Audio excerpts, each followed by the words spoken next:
Hello world. Today lots of friends they ask me if I believe in God. They told me like, you believe in aliens, in other planets, in other life in another planets. You explained about the soul, where it comes from. Do you believe in God? And my answer is, today I'm gonna dismantle academically the God hypothesis.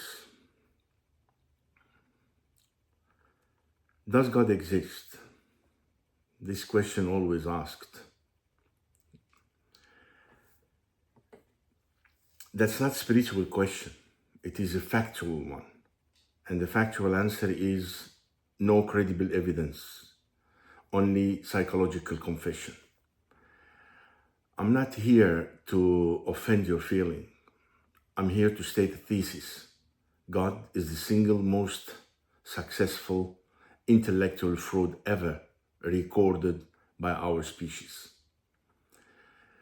Today I'm gonna dismantle a formal argument into four claims, like let's say in four claims. First one, which is about God origins, God originates in childhood psychological projection. Two, the crucifixion of Jesus demonstrates the failure of divine intervention. Three, the logical contradiction of creation disproves classical theism. Four, the historical proliferation of gods proves human invention, not divine revelation.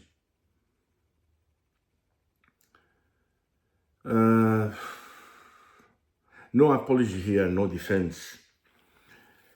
In 1841, Ludwig published The Essence of Christianity. Ludwig Feuerbach is a philosopher. His argument was clinical. God is not being who created man. Man is a being who created God. How? By externalizing his own high qualities, love, justice, power, and then worshipping them as if they belong to something else. Sigmund Freud, in The Future of an Illusion, 1927, went further than that. He said, religion is a universal obsessional neurosis. Why? Because the human child experiences helplessness. The father protects. That memory is so powerful that the adult faces with nature cruelty and death certainty resurrects the father on a cosmic code and scale. This is not interpretation. This is a clinical description. The believer is not discovering a transcendental being. He is reacting infancy. Let me be aggressive because the material demands it.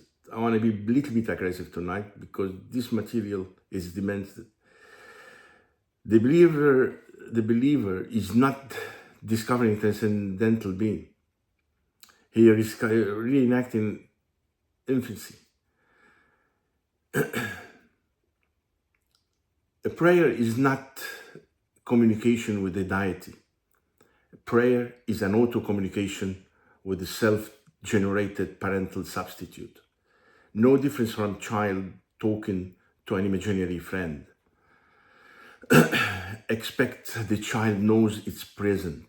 Expect the child knows it like he is pretend about his present. The adult does not. You want evidence. Look at the content of prayer. We always ask, God, protect me, give me health, save my family. Every single petition maps exactly onto what a small child asks of a parent. Not a single prayer asks God to suspend the law of physics in a very verifiable way. Why? Because the unconscious knows the truth.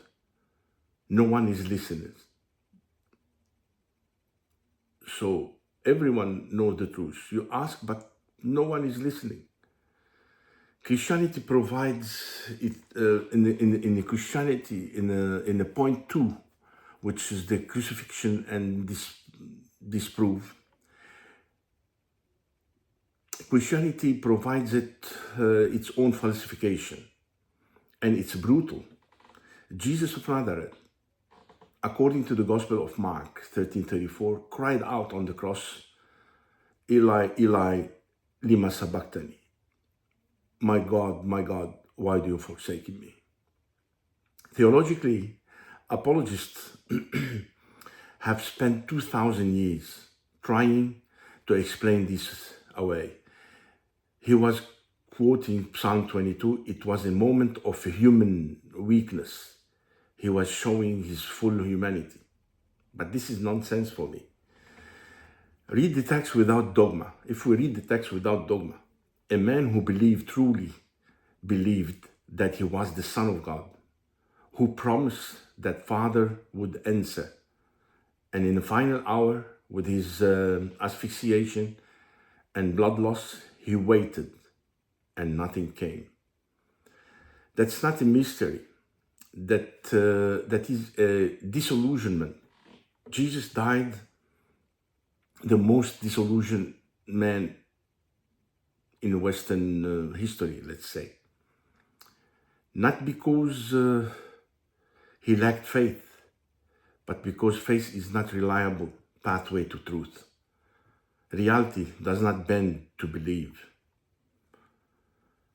I do not believe in believing. I do not believe in anything. It's not a question of God. My approach is to know, and knowing is totally different dimension.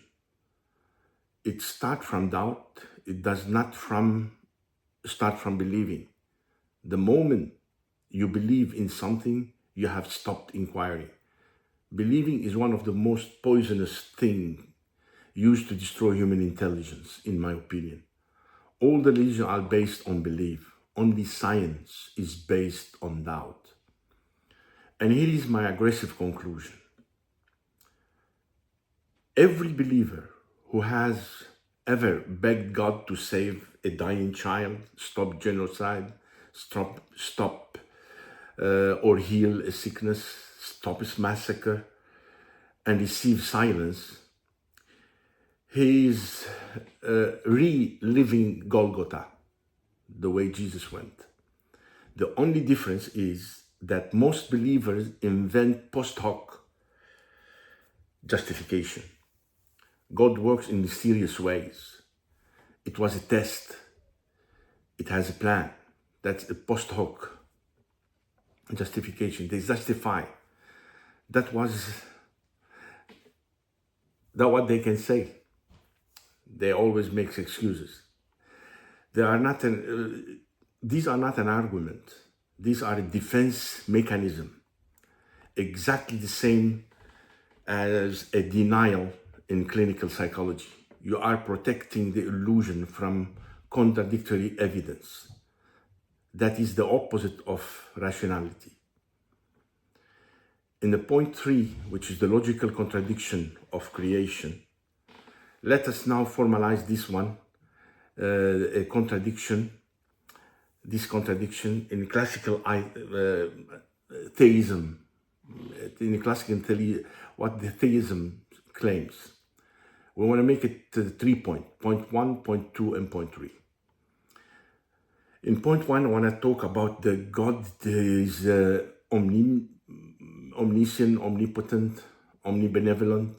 In point 2, I want to talk about God created humans in his image. And point 3, humans are limited, ignorant, frequently malevolent, and mortal. In a conclusion, you can see in point 1, where God is omniscient, omnipotent, in point 2, which is God created humans, There is no logical escape. There is no logical escape. So, if we are truly made in the image of an eternal being, we should have at least some eternal property. We do not. If we are made in the image of all good being, we should have at least some perfect moral compass. We do not.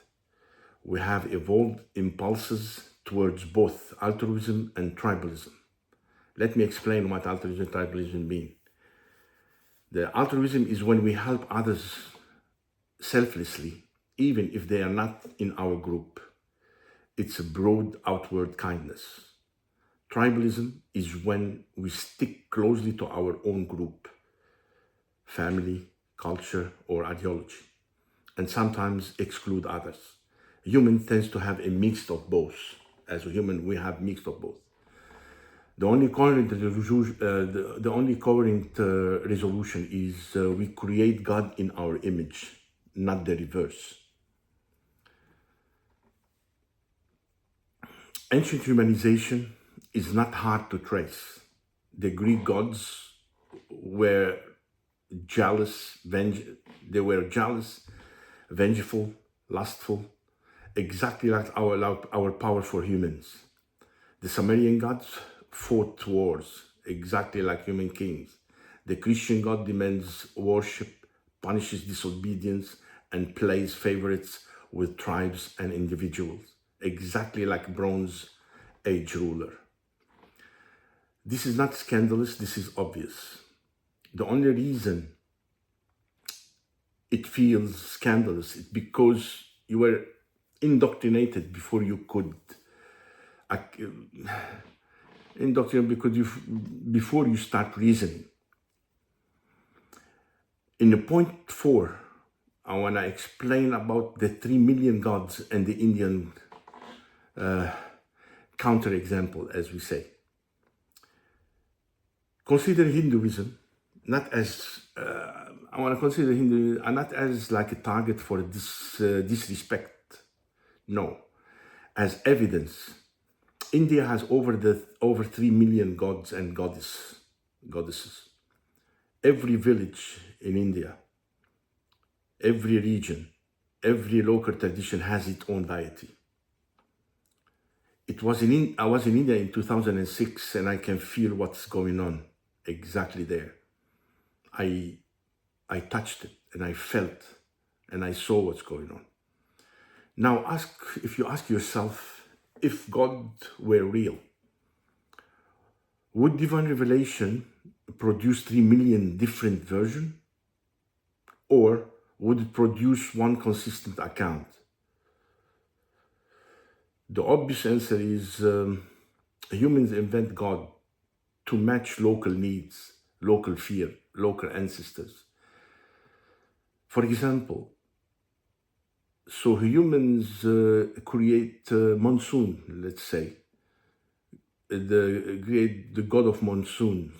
It's the god of form. It's a farmer god, the monsoon. They create the monsoon, a god for farmers, the goddess of smallpox before vaccination, and the god of safe travel before roads. When a need disappears, the god is forbidden and forgotten. This is not the behavior of a transcendent being. That's the behavior of a tool.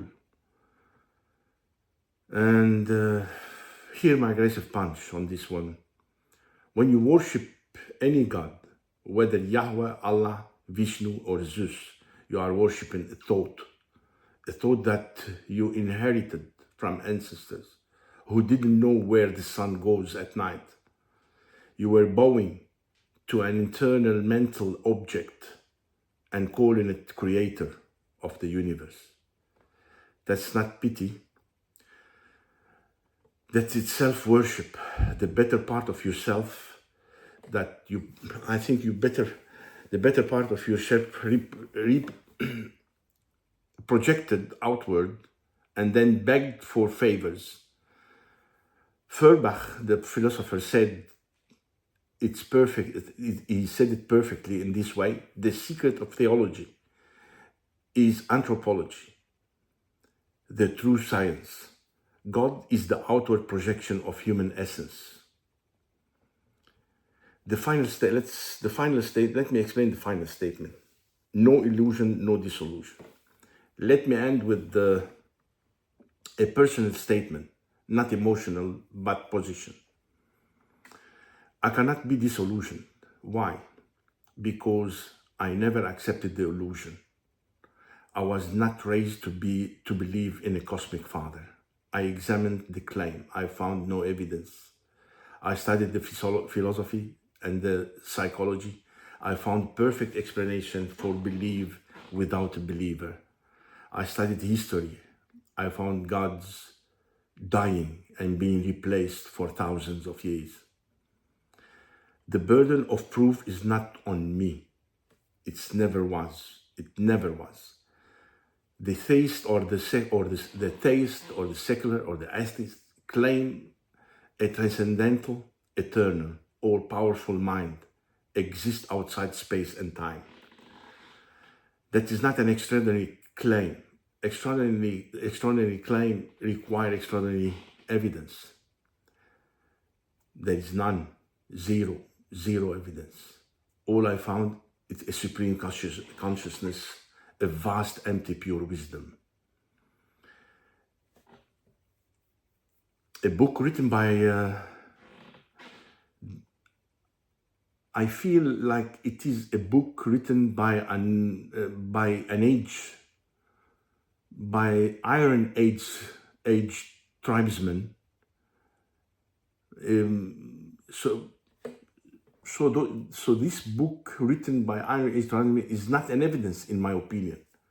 Personal experience that cannot be replicated is not evidence. Arguments from first cause that commit the special pleading fallacy are not evidence. So I do not believe, not as an act of rebellion, as an act of intellectual hygiene.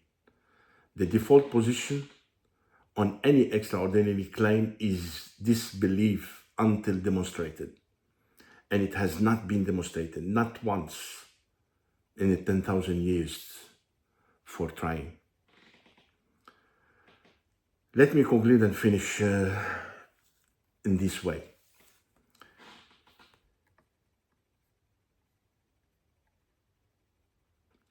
If this talk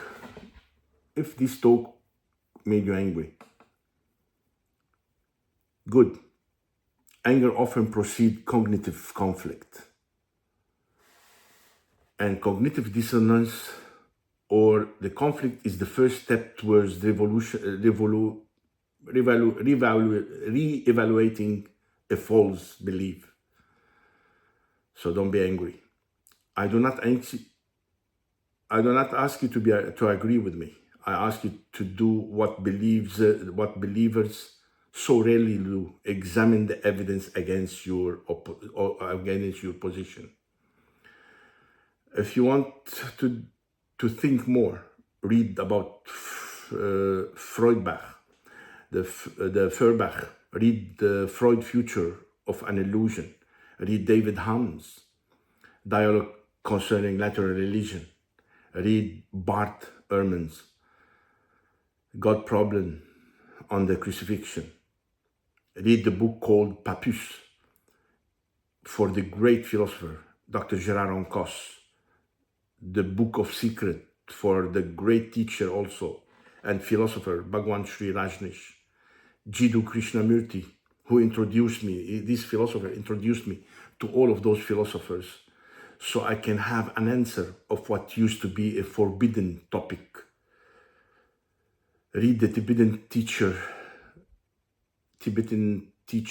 by the name of T. Lobsang Grompa, who helped me, especially on astral travel I used to experience spontaneously at the age of 18, where no one dared to speak or approach this subject for fear that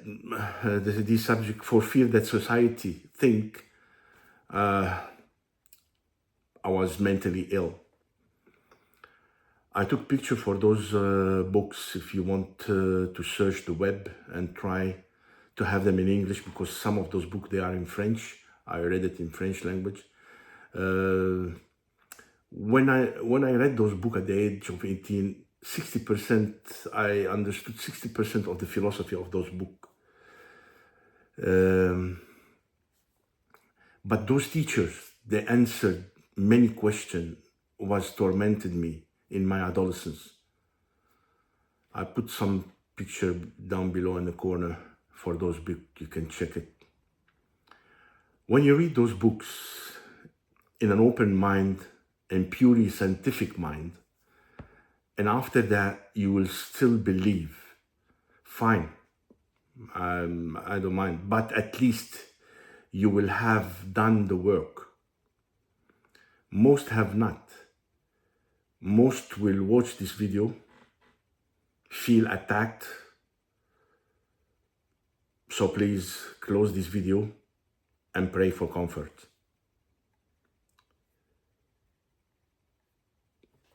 I'm not here to comfort you. I'm here to state a fact. No one is coming, no father, no savior, no plan, just you, other humans, and reality that does not care what you believe. That's not despair, that's maturity, in my opinion.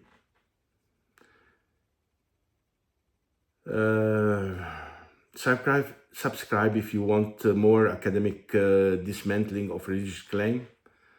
Comment part 2 and I will destroy the cosmological and moral argument in details. Bye for now.